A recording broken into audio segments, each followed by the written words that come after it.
Assalamualaikum warahmatullahi wabarakatuh. Alhamdulillahi rabbil alamin. Alhamdulillahilladzi bi ni'matihi tatimmus shalihat wa bi 'afwihi tughfarudz dzunubu was sayyi'at wa bi karamihi tuqbalul 'ataaya wal qurubat wa bi lutfihi tustarul 'uyub waz zallat. Alhamdulillahilladzi amata wa ahya wa mana'a wa a'ta wa arsyada wa hada wa adhaka wa abka wa qul alhamdulillahilladzi lam yattakhidh waladan wa lam yakul lahu syarikun fil mulk wa lam yakun lahu waliyyun minadh-dhulli wa kabbirhu takbira. Alhamdulillahilladzi ja'ala al-a'yada fil islami masdaran lil hana'i was surur. Alhamdulillahilladzi tafaddala fi hadhihi al-ayyamil 'ashri ala kulli 'abdin syakur. Subhanahu ghafirudz dzambi wa qabilut taubi syadidil 'iqab. Alhamdulillah nahmaduhu wa nashkuruh wa natubu ilaihi wa nastaghfiruh wa yajzi 'alal hamdi hamdan wa fadla wa yukafi'u 'ala syukri ziyadatan wa birra wa yadfa'u bil istighfari 'uqubatan wa yaghfiru dhanba. Wa ashhadu an la ilaha illallah wahdahu la syarika lah amma fadluhu al alamin wa wasi'a ihsanuhu al khalqa ajma'in. Wa ashhadu anna Muhammadan abduhu wa rasuluh anara Allah ta'ala bihi at-tariq lis-salikin wa rafa'a dhikrahu fil alamin wa ja'alahu hujjatan 'alal 'ibadi ajma'in. Sallallahu wa sallama wa baraka alaihi wa ala alihi wa ashabihi as-sadatil muttaqin al-ghurril mayamin wa ala at-tabi'in lahum bi ihsanin ila yaumiddin. Amma ba'du. Allahu akbar. Allahu akbar. La ilaha illallah wallahu akbar. Allahu akbar walillahil hamd. Jamaah salat Idul Adha yang dirahmati Allah Subhanahu wa taala. Segala puji bagi Allah atas nikmat hidayah yang Allah limpahkan kepada kita sehingga kita menjadi seorang muslim. Segala puji bagi Allah Subhanahu wa taala atas nikmat rasa aman yang Dia berikan kepada kita sehingga kita melakukan berbagai aktivitas tanpa gangguan dan rasa takut. Segala puji bagi Allah Subhanahu wa taala atas nikmat rezeki yang Dia limpahkan kepada kita sehingga kita memiliki bekal untuk hidup. Jamaah salat Idul Adha yang dirahmati Allah Subhanahu wa taala. Dua nikmat ini, nikmat rasa aman dan terpenuhinya rezeki makanan, adalah dua nikmat yang Allah jadikan alasan untuk memerintahkan orang musyrik agar mereka masuk Islam. Allah Subhanahu wa taala berfirman, "Falyabudu rabb hadzal bait alladzi at'amahum min ju'in wa amanahum min khauf." Hendaklah mereka menyembah Tuhan pemilik rumah ini, yaitu Ka'bah. Adalah dua nikmat yang Allah yang telah memberi makanan kepada mereka untuk menghilangkan lapar dan mengamankan mereka dari ketakutan. Quran surat Quraisy ayat 3 sampai 4. Seperti yang kita tahu, Allah memberikan banyak nikmat kepada umat manusia. Namun dua nikmat ini Allah sebutkan sebagai alasan untuk memerintahkan mereka agar mau tunduk beribadah kepadanya. Ini menunjukkan betapa dua nikmat ini adalah nikmat yang luar biasa. Oleh karena itu Rasulullah sallallahu alaihi wasallam menyebut orang yang mendapatkan dua nikmat tersebut ditambah dengan nikmat kesehatan seolah dia telah mendapatkan dunia dan seisinya. Dari Ubaidillah bin Mihsan radhiyallahu taala anhu, Nabi sallallahu alaihi wasallam bersabda, "Man asbaha minkum mu'afan fi jasadihi, aminan fi sirbihi, wa indahu qutu yaumihi, faka'anna mahizat lahud dunya." Barang siapa di antara kalian yang pagi harinya dalam kondisi sehat fisiknya, aman tempat tinggalnya, dan dia memiliki makanan untuk hari itu, seolah dikumpulkan dunia untuknya. Hadis riwayat Imam Tirmidzi dan Imam Ibnu Majah. Kita bisa perhatikan ketika Allah telah memberi tiga nikmat ini kepada kita, lalu kurang apa lagi yang kita butuhkan? Tinggal apakah manusia itu mau beriman ataukah tidak. Namun sayangnya kenyataan yang kita jumpai sebaliknya. Umumnya manusia lebih banyak mengeluh daripada bersyukur. Dia tidak sadar nikmat yang dia rasakan jauh lebih banyak daripada apa yang dia minta. Sungguh benar apa yang Allah firmankan, wa qalilum min ibadiyas syakur. Betapa sedikit di antara hambaku yang pandai bersyukur. Allahu akbar, Allahu akbar, la ilaha illallah wallahu akbar, Allahu akbar walillahil hamd. Jamaah salat Idul Adha yang rahmati Allah Subhanahu wa taala. Sesungguhnya bagian dari tabiat manusia, mereka akan memeriahkan hari istimewa mereka dengan berhari raya. Karena itu kita bisa melihat hampir semua agama dan aliran kepercayaan mereka memiliki hari raya sesuai keyakinan dan ajaran agama mereka. Dan kondisi seperti inilah yang dialami penduduk Madinah tatkala itu. Sebelum Rasulullah SAW datang berhijrah ke Madinah, masyarakat Madinah memeriahkan dua hari raya, yaitu hari raya Nairuz dan Mihrajan, yang itu sejatinya adalah hari raya orang Majusi. Ketika Nabi SAW datang, beliau melarang mereka dan beliau mengajarkan dua hari raya istimewa, yaitu Idul Fitri dan Idul Adha. Dari Anas bin Malik radhiyallahu taala anhu, beliau menceritakan bahwa ketika Rasulullah SAW melihat hari raya di Madinah, beliau bersabda, "Qadimtu alaikum walakum yaumani tal'abuna fihima, fa inna Allah qad abdalakum yaumaini khairan minhuma, yaumal fitri wa yaumin nahri." Aku datang kepada kalian sementara kalian memiliki dua hari raya yang kalian jadikan sebagai waktu kemeriahan. Sesungguhnya Allah telah menggantinya untuk kalian dengan dua hari raya yang jauh lebih baik daripada keduanya, Idul Fitri dan Idul Adha. Hadis riwayat Imam Ahmad dan yang lainnya. Jamaah salat Idul Adha yang rahmati Allah Subhanahu wa taala, di antara keistimewaan bulan Dzulhijjah dan Idul Adha, Allah jadikan beberapa hari ini sebagai hari monumental untuk mengenang jasa besar Nabiullah Ibrahim dan keluarganya. Bisa kita saksikan banyak di antara kegiatan selama Dzulhijjah yang ini merupakan pelestarian ajaran Nabi Ibrahim, seperti haji, menyembelih kurban, sa'i antara Safa dan Marwah, melempar jumrah dan yang lainnya. Kita bisa perhatikan amalan Ibrahim berserta keluarganya yang dikerjakan beribu-ribu tahun yang lalu, pengaruhnya masih bisa kita rasakan hingga sekarang ini. Ini menunjukkan betapa Allah memuliakan Nabi Ibrahim dalam bentuk Allah abadikan ajaran amalannya sehingga diikuti oleh masyarakat Islam seluruh dunia sampai sekarang. Ini semua menunjukkan bahwa amalan Nabi Ibrahim adalah amalan yang sangat ikhlas karena Allah Subhanahu wa taala. Semua ditujukan untuk Allah Subhanahu wa taala, sehingga ketika beliau melakukan amal itu dengan ikhlas, maka Allah abadikan amalan itu dan Allah lestarikan ajaran itu. Ma'asyiral muslimin rahimakumullah, keadaan semacam ini pernah terjadi pada Imam Malik rahimahullah taala, salah satu ulama besar yang pernah menulis kitab hadis berjudul Al-Muwatta. Diceritakan oleh Imam Ibnu Abdul Bar bahwa sebelum Imam Malik menulis Al-Muwatta, telah banyak ulama lain yang menulis Al-Muwatta.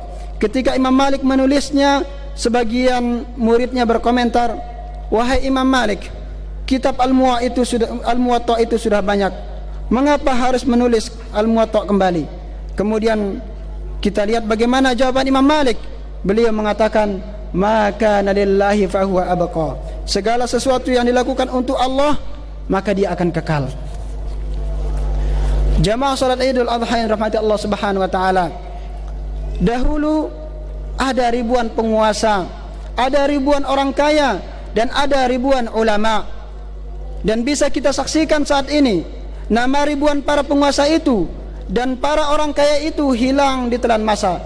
Umat tidak lagi menyebutnya, masyarakat tidak lagi mengenangnya. Berbeda dengan para ulama, nama mereka selalu disebut dalam berbagai kesempatan. Nama mereka masih begitu segar untuk kita dengar.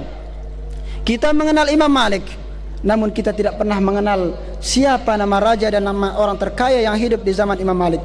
Kita mengenal Imam Syafi'i, namun kita tidak pernah mengenal siapa nama raja dan nama orang terkaya yang hidup di zaman Imam Syafi'i. Kita mengenal Imam Ahmad, Imam Bukhari, Imam Tirmidzi, Imam Abu Dawud, kita mengenal Ibnul Jauzi, Al-Ghazali, kita mengenal Ibnu Hajar Al-Asqalani, As-San'ani, bahkan kita mengenal karya-karya mereka, namun kita tidak pernah mengenal siapa nama raja dan orang yang kaya hidup sejaman dengan mereka. Padahal dahulu para orang kaya, para raja dan para ulama sama-sama terkenal ketika mereka sama-sama hidup. Namun setelah mereka meninggal, manusia yang orientasinya hidupnya hanya untuk dunia, mereka hilang dan tidak Allah abadikan. Sementara manusia yang orientasi hidupnya untuk Islam, Allah abadikan namanya dan Allah lestarikan ajarannya. Allahu Akbar, Allahu Akbar, la ilaha illallah wallahu akbar, Allahu Akbar walillahil hamd. Jamaah salat Id yang dirahmati Allah Subhanahu wa taala. Dulu ketika Rasulullah sallallahu alaihi wasallam menyampaikan khutbah Id, di bagian akhir khutbah beliau mendekat ke jamaah wanita dalam rangka menyampaikan pesan khusus kepada putri Bani Adam, yang ini menunjukkan betapa beliau sangat memperhatikan kondisi para muslimah karena beliau tidak menghendaki umatnya dibinasakan sebagaimana yang terjadi pada Bani Israel. Apa sebab pertama Bani Israel dibinasakan? Sebabnya karena fitnah wanita. Dari Abu Sa'id Al-Khudri radhiyallahu taala anhu, Nabi sallallahu alaihi wasallam bersabda, "Innad dunya hulwatun khadirah wa innallaha mustakhlifukum fiha fayanzur kaifa ta'malun fattaqud dunya wattaqun nisa fa inna awwala fitnatin Bani Israil kanat fin nisa." Sesungguhnya dunia itu manis dan hijau. Allah menghidupkan kalian untuk tinggal di dunia, kemudian Allah melihat apa yang kalian kerjakan. Karena itu hati-hatilah terhadap dunia dan wanita, karena awal kebinasaan bagi Bani Israel disebabkan wanita. Hadis riwayat Imam Ahmad dan Imam Muslim dan yang lainnya. Untuk itu di penghujung khutbah ini kami sampaikan pesan-pesan Nabi sallallahu alaihi wasallam yang secara khusus ditujukan bagi para wanita. Di antaranya dalam hadis tentang khutbah Id, Nabi sallallahu alaihi wasallam beliau berpesan, beliau mengatakan, "Ya ma'syaran nisa, tasaddaqna fa inni uritukunna aktsara ahlin nar." Wahai para wanita, perbanyaklah bersedekah, aku melihat kalian kebanyakan penduduk neraka. Para sahabat bertanya, "Wa bima ya Rasulullah?" Mengapa demikian ya Rasulullah? Jawaban Nabi sallallahu alaihi wasallam, "Tukthirnal la'na wa takfurnal ashira." Karena kalian banyak mencela dan mengingkari kebaikan suami kalian. Hadis riwayat Imam Bukhari dan Imam Muslim.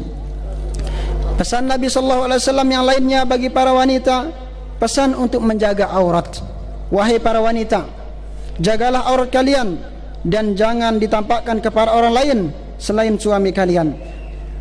Sebenarnya kita semua telah menyadari bahwa menampakkan aurat seperti dia menebar dosa, bahwasanya menampakkan aurat berarti dia menebar dosa bagi lingkungannya.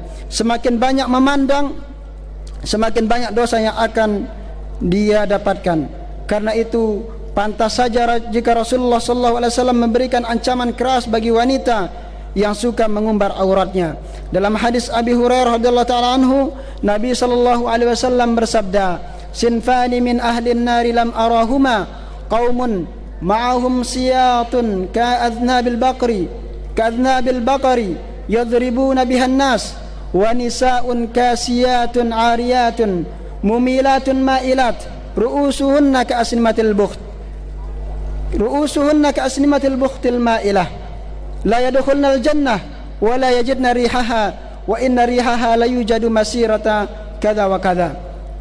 Ada dua penghuni neraka yang belum pernah aku lihat. Yang pertama, sekelompok manusia yang membawa cambuk seperti ekor sapi yang dia gunakan untuk menyiksa orang lain. Yang dimaksud adalah pemimpin yang zalim. Dan yang kedua, para wanita yang berpakaian tapi telanjang. Dia berlenggak-lenggok, kepalanya seperti punuk onta yang bergoyang. Mereka tidak masuk surga dan tidak akan menjumpai wanginya surga. Padahal wanginya surga bisa dijangkau dalam jarak yang sangat jauh. Sebagian ulama menyebutkan bahwa makna berpakaian tapi telanjang mencakup 3 hal, yaitu berpakaian namun tidak menutup seluruh auratnya, atau memakai pakaian yang transparan tembus pandang, atau memakai pakaian yang ketat sehingga menampakkan lekuk tubuhnya. Kita bisa perhatikan bagaimana Nabi sallallahu alaihi wasallam memberikan ancaman bagi wanita semacam ini. Beliau mengancam wanita ini tidak akan mencium wangi surga, menunjukkan dia sangat dijauhkan dari surga waliyadzubillah. Mengapa demikian besar hukumannya? Jawabannya, karena dia menjadi sumber dosa bagi lingkungannya. Jamaah salat Idul Adha yang dimuliakan Allah Subhanahu wa taala. Namun pemandangan yang sangat menyedihkan dan memprihatinkan, kita jumpai banyak wanita kurang perhatian dengan adanya ancaman ini. Mereka masih menganggap remeh masalah menebar aurat. Bahkan suasana semacam ini kita saksikan ketika pelaksanaan salat Id. Betapa banyak jamaah wanita ketika pulang dari salat Id, mereka melepas atribut muslimahnya dan pulang dengan menampakkan auratnya. Kami menyuruhkan kepada para putri Bani Adam, kita di sini datang untuk mendapatkan ridha Allah dan ampunan Allah. Karena itu jangan dinodai dengan perbuatan yang mengundang murka Allah Subhanahu wa taala. Akhirnya kita berdoa kepada Allah Subhanahu wa taala agar Allah Subhanahu wa taala senantiasa menerima segala amal ibadah kita dan mengampuni segala dosa kita. Ala wa sallu wa sallimu ala nabiyyina Muhammad istijabatan liqaulillahi ta'ala innallaha wa malaikatahu yusalluna ala nabi ya ayyuhalladzina amanu sallu alaihi wa sallimu taslima. Allahumma salli wa sallim ala nabiyyina Muhammad wa ala ali Muhammad kama sallaita ala Ibrahim wa ala ali Ibrahim innaka Hamidum Majid wa barik ala Muhammad wa ala ali Muhammad kama barakta ala Ibrahim wa ala ali Ibrahim innaka Hamidum Majid. Allahumma a'izzal Islam wal muslimin wahmi hawzadatin wa kun lil mustad'afina minal muslimina fi kulli makan. Allahumma waffiq waliya amrina lima tuhibbu wa tarda wa khudh binasiyatihi ilal birri wat taqwa. Allahumma saddid minhu ar-ra'ya wal qawla wal amal. Allahumma rzuqhu al-bitanata as-salihata an-nasihah wasrif anhu bitanata as-su'i ya hayyu ya qayyum. Allahumma jazzihi khairal jazaa'i 'alal biladi wal 'ibad. Allahumma jazzihi khairal jazaa'i 'alal biladi wal 'ibad wa hirsihi 'ala samamatihim wa hirsihi 'ala salamatihim. Allahumma irfa' 'anna al-waba wal bala wal ghala wa sa'iral adwa ya rabbil ardi was sama. Allahumma man arada bi amnina wa dinina wa aqidatina wa wahdatana bisu'in faj'al kaidahu fi nahrihi wa tadmirahu ya hayyu ya qayyum ya mujibad du'a. Ibadallah, aqulu taqabbalallahu minna wa minkum jami'at ta'ati wal qurbat wa qabila siyamana wa siyamakum wa sadaqatana wa sadaqatikum wa du'aana wa du'aakum wa dhuhayana wa dhuhayakum wa dha'afa hasanatina wa hasanatikum wa ja'ala 'idana mubarakan wa ayyamana ayyama sa'adatin wa hana'in wa fadlin wa ihsanin wa 'ada Allahu 'alaina wa 'alal muslimina min barakati hadzal 'id wa ja'alana fil qiyamati minal aminin. Rabbana atina fid dunya hasanah wa fil akhirati hasanah wa qina adzaban nar. Wassalamualaikum warahmatullahi wabarakatuh.